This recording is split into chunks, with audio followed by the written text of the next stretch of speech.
Good morning, viewer at home. How are you doing today? You're welcome to OGTV, the People's Daily, and the program is Roundtable, reaching you live on direct from here. You can watch us on Facebook, on Ogu TV, and you can also join us on Ogu State Television. We're on YouTube, we're live on Instagram, and also on Twitter. So I want to tell you this morning that you should all come together and let's do the round table of today together. Because you know something, when we say round table, it means that there are a lot of people coming together to discuss an issue that is germane to a particular society or a particular set of people. So we are here again to discuss one of the things that is germane, critical and crucial in our daily life as human beings.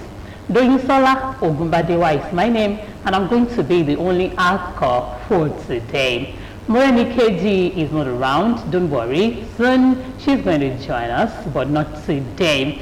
I know that, you know, when you work, they say that all work and no play make Jack a dull boy. It can also make Moreni KG a dull woman as well, so she deserves some rest.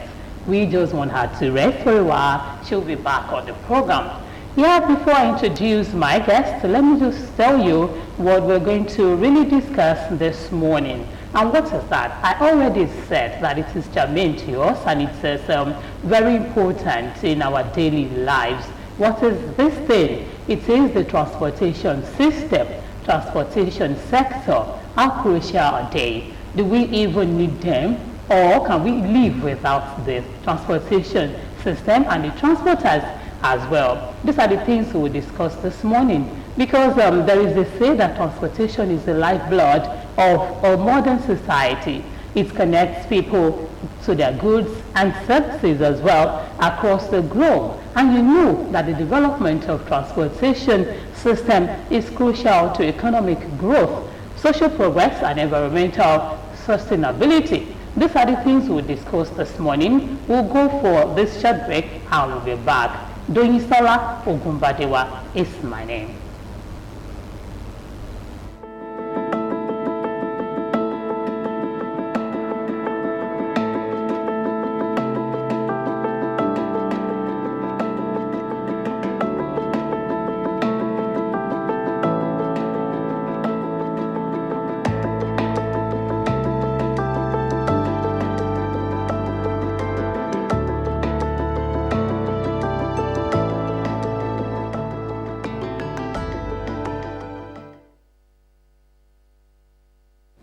You're welcome back to the program. You know, I have already mentioned what we are discussing, but let me now introduce my guest in the studio to you. And my guest that is standing by via Zoom this morning. I have three guests. You can see I'm not alone, and the table is really round. So they will be doing justice to this topic this morning, transportation. And you can also join us via the phone lines that will be displayed on the screen. You can make comments, you can contribute, and also ask questions. Yeah, this morning I have via Zoom the chairman, Task Force Truck Owners Association of Nigeria, Ogun State Council, in person of Comrade Benga Animashao. Good morning. Good morning, my host, and thanks for having me on the program this morning. You're welcome, you're welcome. I have in the studio with me, I have Quantity Surveyor Ayuade Sherunke. He's also a public affairs analyst. Good morning and welcome. Good morning, thank you very much. Yes, I also have here. He's a public affairs analyst and he is also a man of God. You wonder what a man of God wants to say about transport. I told you that it concerns every one of us. Of course, he's going to let you know why he is here today. He is Venerable Dr. Adegbero Adebi. You're welcome to the show, sir. Nice to be here again. I'm happy you're here too. Yes, glad to have you join us. Let's just go straight to the point. The first question I want to ask is, let me start from Comrade Benga Animashao. Can you hear me? Yes, I can hear you loud and clear. All right, I want to ask you, who is a driver? Well, driver, it's if you're asking for who a driver is, you are talking about the transport sector. Yes, A a transporter. could be anything. Yeah. As a Yes, I'm talking about a transporter. Preferably, a driver is somebody who engages the mechanical, what we refer to as the motor vehicle, on the road to move it from point A to point B. You understand? Is responsible. The motor vehicle could be of any form. Okay. You know, ranging from maybe the normal vehicles, normal cars, to articulated vehicles. You understand, to a train and other things. So you refer to those people as drivers. Yes. That's why I asked, because we're not just going to talk about the transportation system on the wheels alone. I mean the transporters, maybe truck drivers or micro drivers. We are talking about transportation generally. We are also going to talk about our railways and our new airports and every other issues. So we're going to touch on that. So thank you for defining a driver. But who is a transporter now? Because we're trying to differentiate them. So who is a transporter? Well, a transporter is somebody who engages in the business of using motor vehicles, to convey either goods or people from location from point A to point B. You understand? He's the businessman that is actually most times behind the scene. You understand? Organizing and making sure everything is done the way it should be done. To convey both goods and people to their destination safely. You understand? His heart and everything he does depends on the well-being of the business, of the driver, and of the job, and of the fact that the vehicle can move from point A to B successfully without any form of hindrance and any problem. Okay, that's from Comrade Marshall over there. Can you say something about transporter? Well, let me pick it from the driver. Okay. When he was talking about the driver, I think the place of licensing is also important. Good. I mean, there are a lot of people that can move vehicles from one point to the other and they are not licensed to do so. You're right. You can't really call them drivers. Maybe at best you call them quack drivers. Until you are licensed, you are not yet, you are not supposed by law to drive. Then transporter, I think when we look at transporters, it's a general word, like you said, for people who engage in the business of moving goods and services from one point to the other, either by vehicles, by train, by through the sea, or even by the air. So all of them are transporters. But when we now begin to break it down, vehicle transport, airplane, train, water transportation, then we break it down to those various means of transportation. But all of them, they are actually drivers. They are transporters. All right. Thank you for analyzing types of drivers and what qualifies them. Venerable, you have something to add? Well, except for conceptual clarification, which my other colleagues have early treated. Okay. Conceptually, when you look at the transportation business, you are talking of a combination of and types of transportational issues. Talking in years past, you used to have camels as means of transportation. You had donkeys. You have horses. Even people trekked before the advent of those ones. People were moving from one point to the other on their legs. It was a means of transport. But with civilization and developmental growth, we got to donkeys, we got to horses, we got to camels, and from there we moved to automobiles, we moved to wagons, we moved to different types of. So basically and essentially connecting people from one point to the other in terms of goods and services. All right, thank you. Yes, I'll throw this question again to Comrade Marshall. Now we've talked about a transporter, which is the main focus of today, because we want to really talk about what a transporter means, what they should be doing, and tell them some few things today. So let me ask you this. You know that let's say that we have types of roads, we have different types of roads. So I don't know the ones we have in Ogun State. I am not, is it geologists or who, those that do test the soil? So I don't know. So I want to ask, do you think that the kind of roads that we have in Ogun State, they are good for transportation business? There is no, in every state you have all the different categories of roads. Okay. You have the trunk A roads, you have the trunk B roads, you have the trunk C road. You understand? When we say trunk A roads are categorized based on their capacity or based on the volume of vehicles and the kind of vehicles that will ply them. You understand? That is why you have categorized them into, and all these roads exist in every state and virtually every local government of this country.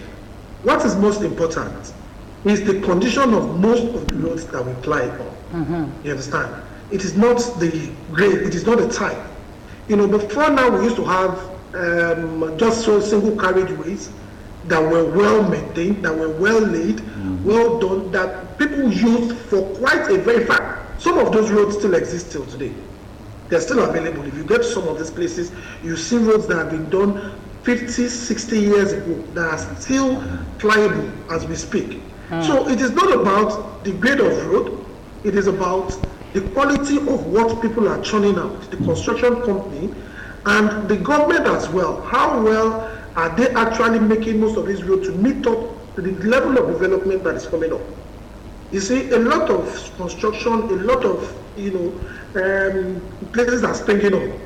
Expansion, the states are developing, satellite towns are coming up, and we need to make roads available to virtually all those developments so that the place doesn't become a kind of an unplanned environment. We are already having some of them. Go to Mowe, go to Ibafo, you get to so many of these places, and you see the kind of settlements that they have there. The roads are unplanned, a lot of bad, the government has so much to do. You see, the transport sector, no country in its right senses will play with what its transport sector is. It is a very, very important cardinal point of development. Okay. Look at all the developed countries that we have up till today. Just point to any. US, UK, France, Germany, you go to Dubai, you go to Qatar, you go to, and see what they have in form of their road network.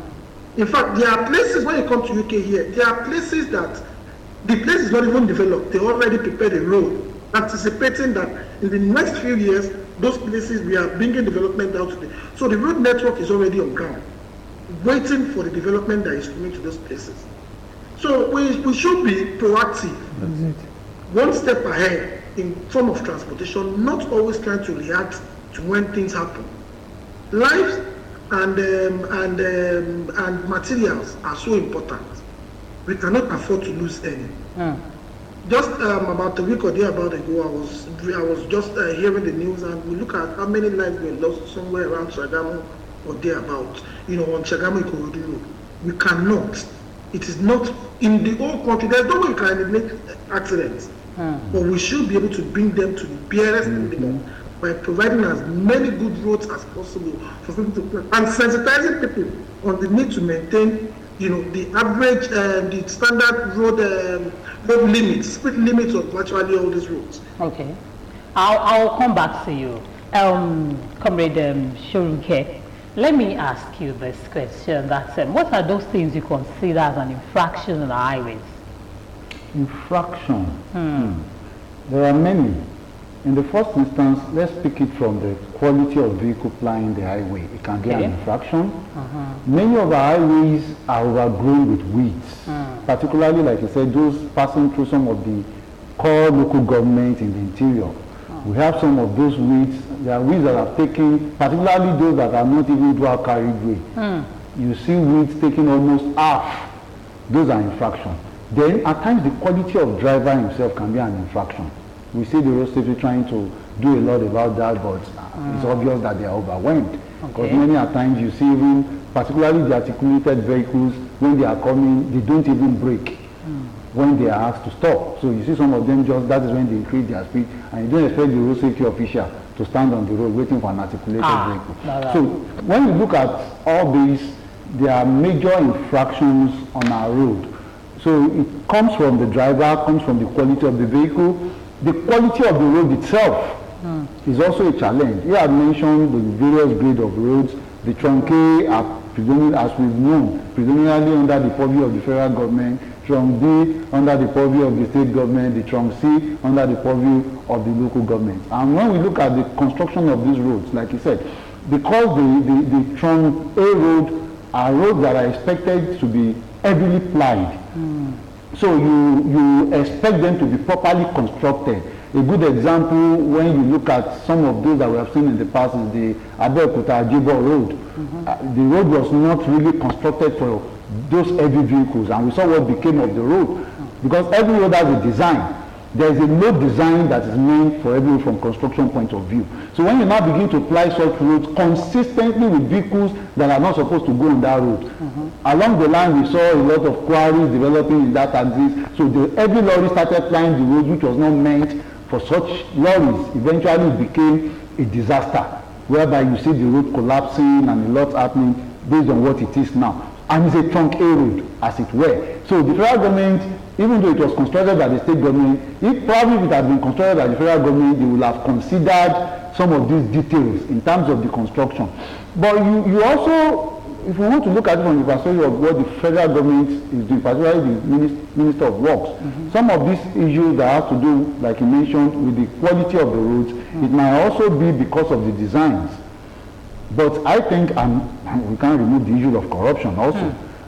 But in recent times, we've seen the Minister of Works trying to address some of those issues. You see him even tilting towards going on concrete road, which is more durable than the asphalt. The asphalt road going from Jebode to Ibadan has been done in the days of Awolowo. And if you go on that road, you still see that road still standing solid, like you said. That has to do with the quality of the road itself, the way it was constructed to last a long time. Lagos Ibadan Express Road was supposed to be for 50 years, or is it 50 or 30 years thereabout. We didn't start resurfacing until about maybe 10, 15 years ago, when Jonathan started the issue of concessionaire and the rest. So we can see what is going on that road now. So it talks about, one, the quality of the road. Then if you come to the state government roads, the ones under the state government, there is also an obvious challenge in the sense that the state government is supposed to construct the interior roads.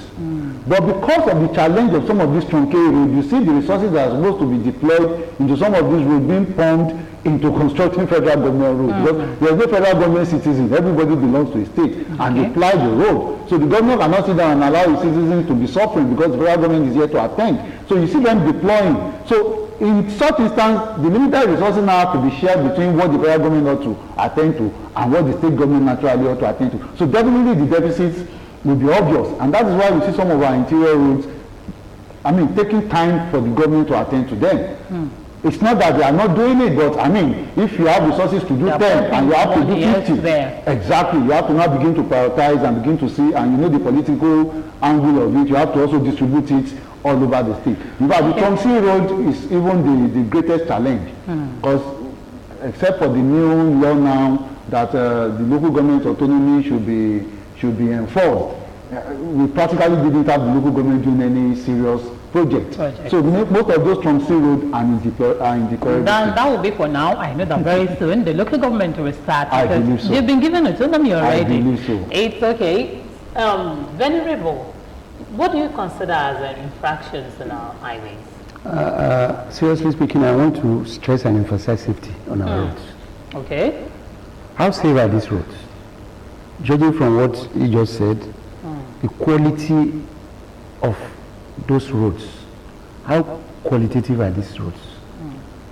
Is it that the contractors are not well mobilized and paid to really give quality services, or do you have some issues happening behind the scene between the contractors and some of the wardies and what have you?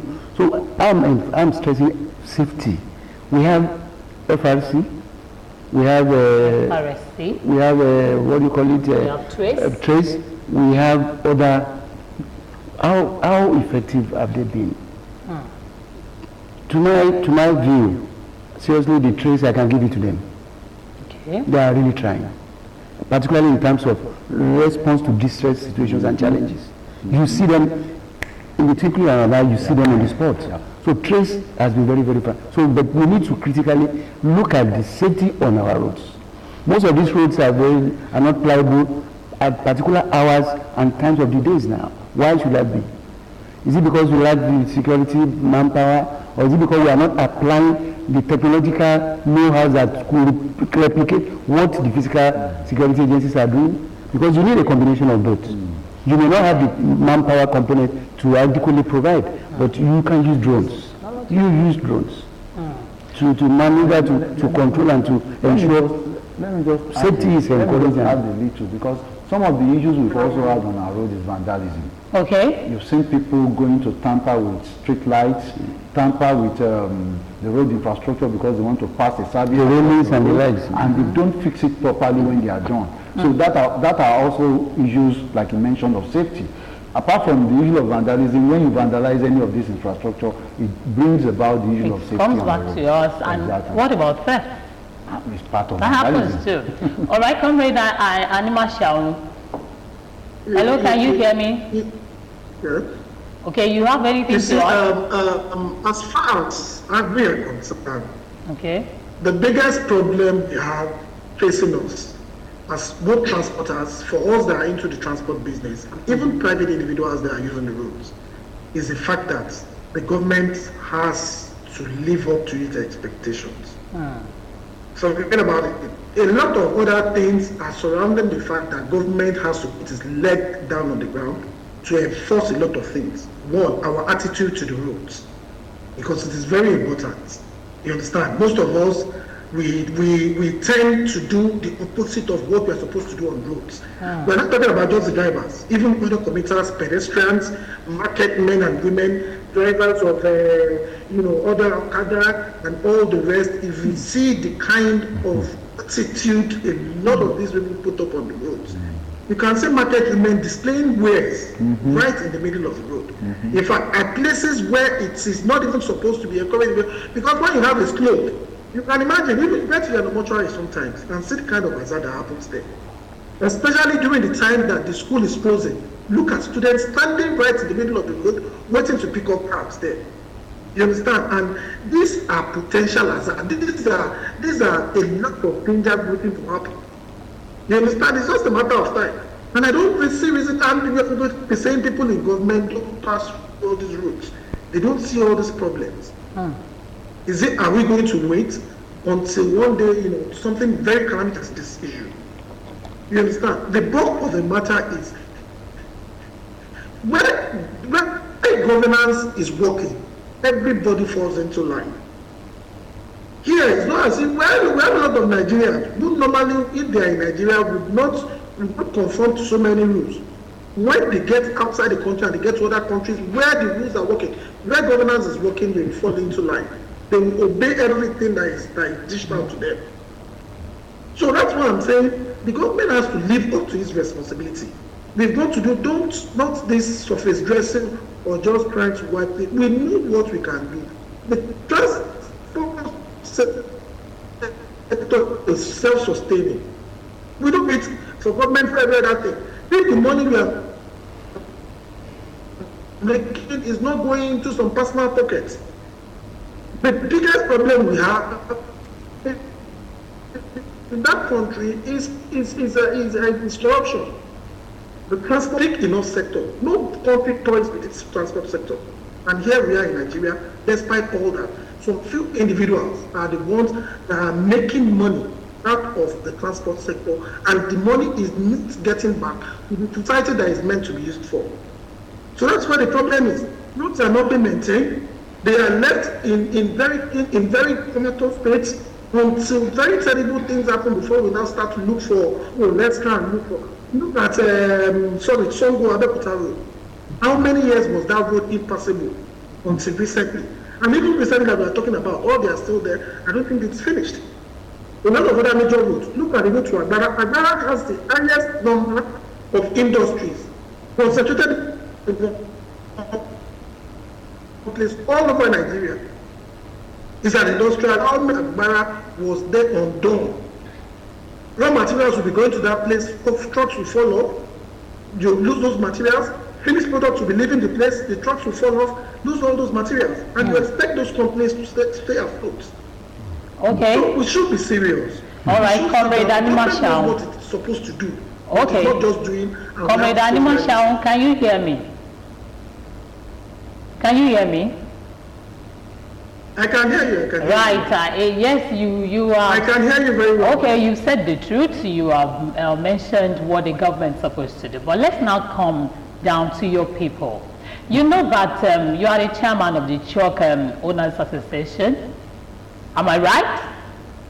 So let's talk about the truck drivers right now. I hear that chairman of the task force. Task force, good. Meaning that you're making money for the government as well. No problem. Let me ask you this: that I hear that there is no driver training school for truck drivers, especially in Ogun State. Is that true? And what are you doing about it? Not true. That is not true. It's not true. The part of the process of you getting a license as a truck driver, as an articulated vehicle driver, as an articulated vehicle driver, is the fact that you have to go to driving school, pass, and be issued a certificate before you can be able, you understand, a license. So at this point in time, anybody out of all the articulated vehicle drivers that we have in the state, if any one of them is having a license and, you understand, has not qualified or has not gone to a driving school, then something terrible is happening. You know what? I know that we have different kinds of articulated vehicles. We have Comrade, can you hear me? I know we have driving schools. I'm listening. Okay, I know we have I know we have driving schools. But what I'm saying is there a particular one for the truck drivers?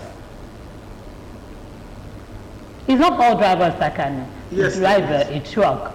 So, is there a particular school for the truck drivers? That's what I'm asking. Yes, there is.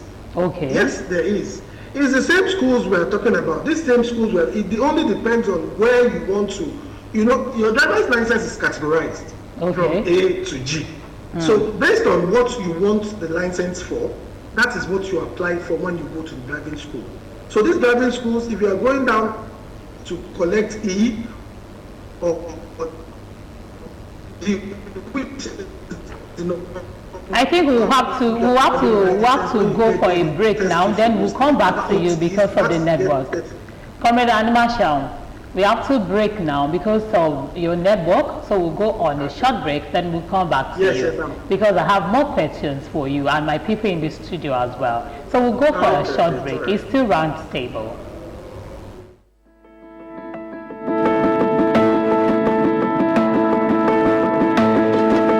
An active partaker.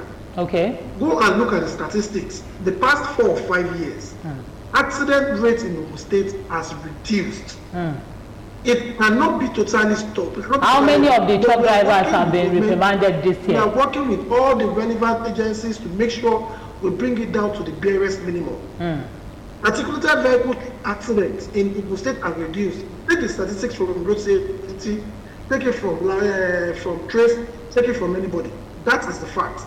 I am not, if anybody doesn't believe it, you can always reach out to all these people and find out from them. All right, before I come back to the studio, what are the penalties for defiant drivers? What are the penalties for them? Well, on our own, we have our own internal mechanism, which is, like I said, the task force. It depends on what your offenses are, but most times, the gravity of what you've done depends on what the offense that will be meted out to you. So it varies. There have been drivers that we have sanctioned from making use of any articulated vehicle in the state to drive anywhere, any of the owners that we know. But truck owner vehicles are just about, let me say, maybe 15-20% of the total articulated vehicles in Ogun State. We have those that carry cement, flat bodies, that is Dangote cement, Dangote. We have sided that are used to carry cows and other agricultural products and everything. We have the ones that we are using to convey granite, which is specifically our own aspect. You understand? we have load beds. We have load beds that are used to convey machines and equipment. So articulated vehicles are of different categories. So it's not just one body that is handling everybody. But we are trying to form a template. And we feel once the template is all right, we can always call on all the other users of all these other vehicles to emulate from what we are trying to put on ground. And that is why we are the most visible. That is why we've adopted a lot of stars and a lot of things to make sure that at least with government. Each time there's a problem, the government calls us, believing, we are the ones that comrade, because of our time and my people in the studio, I still want them to say one or two things about, let's just leave the truck drivers now. We'll focus on them because they're on this show and they are the giants on the road. They seem to terrorize some other transporters like Micra and the Okada riders, and when they see them like this, even sometimes you are sitting in the vehicle, you will feel like your life wants to jump out of your mouth. So now let me come to you, Venerable. Let's just look at the transportation generally in Ogun State just in 1 minute. That how can you score the Ogun State government so far? Well, I would want to... What can you give to them, the percentage? Average, let's say 50%. Because development is a continuum. They can still do better. You believe Ogun State can do better. All right. My comrade, what can you say that Ogun State government is doing in the transportation sector and you want them to do more? I believe the state is trying to push forward, particularly most of the uncompleted roads. I think we need to expedite action on those roads. At least to make life a little bit more bearable for the people who are living within those communities. And like I said earlier, I think we need to begin to look at how to bring in the private sector into some of our roads so that maintaining those roads is taken out of the hands of the government. Comrade Adimashao, this 3 questions in one, you answer it in 1 minute because my time is fast spent. Number 1, what are you doing to control drugs among your people? Number 2, what are the things you think your association needs to improve on? And number 3, what do you want the government to do? We are wrapping up now. Thank you. Like I said, we're doing everything possible to make sure we're in touch with our drivers. That's number 1. Go to number 2. One-on-one with them so that we know even if you are stressed or if you have issues, try to address it before you get on the road. It's very important, one-on-one.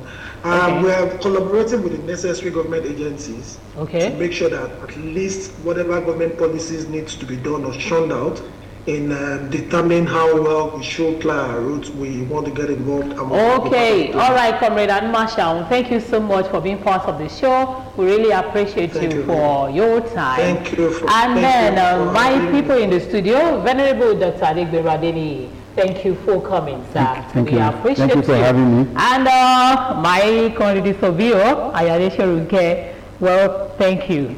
Thank you for being part of today's show. Doinsola Ogumbadewa is my name, and next week I'm going to be back on the show again where we're going to trash out another crucial issue affecting our society and our lives. But until then, make sure you stay safe. Bye.